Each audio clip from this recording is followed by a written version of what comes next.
Welcome to EcoFun's video on firms in competitive markets. In this video, we will examine the behaviors of competitive firms and how they make production decisions in competitive markets. First, you must understand what exactly is a competitive market. A competitive market, or sometimes called a perfectly competitive market, is a market with many buyers and sellers, trading identical products so that each buyer and seller is a price taker, meaning that they take the market price as given. Firms can freely enter or exit the market. For example, consider the market for milk. No single consumer of milk can influence the price of milk because each buyer purchases a small amount relative to the size of the market. Similarly, each dairy farmer has limited control over the price because many other sellers are offering milk that is essentially identical. Buyers and sellers in a competitive market must accept the price that markets determines and therefore are said to be price takers. If, for instance, anyone can decide to start a dairy farm, and if any existing dairy farmer can decide to leave the dairy business, then the industry would satisfy this condition. Second, a firm in a competitive market, like most other firms in the economy, tries to maximize profit, total revenue minus total cost. To understand this further, we first consider the revenue of a competitive firm. Total revenue equals profit multiplied quantity. For example, if a gallon of milk sells for $6 and the farm sells 1,000 gallons, its total revenue is $6,000. Average revenue equals total revenue divided by the quantity sold. Average revenue tells us how much revenue a firm receives for the typical unit sold. Marginal revenue equals change in total revenue divided for change in quantity. It is the change in total revenue from an additional unit sold.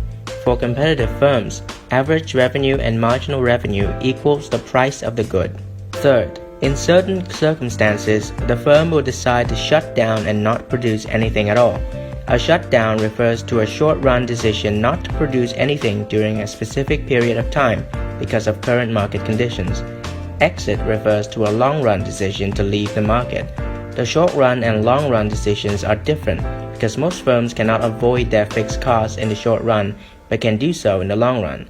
That is, a firm that shuts down temporarily still has to pay its fixed costs, whereas a firm that exits the market does not have to pay any costs at all. Fourth, sunk cost. A cost is a sunk cost when it's already been committed and cannot be recovered. Because nothing can be done about sunk costs, you can ignore them when making decisions about various aspects of life, including business strategy. The analysis of the firm's shutdown decision is one example of the irrelevance of sunk costs. We assume that the firm cannot recover its fixed costs by temporarily stopping production. That is, regardless of the quantity of output supplied, the firm still has to pay its fixed costs. As a result, the fixed costs are sunk in the short run, and the firm can ignore them when deciding how much to produce. Finally, the efficiency of a competitive market. The profit-maximizing choice for a perfectly competitive firm will occur at the level of output where marginal revenue is equal to marginal cost, that is, where MR equal MC. Since the price is constant in perfect competition, the increase in total revenue from producing one extra unit will equal to the price.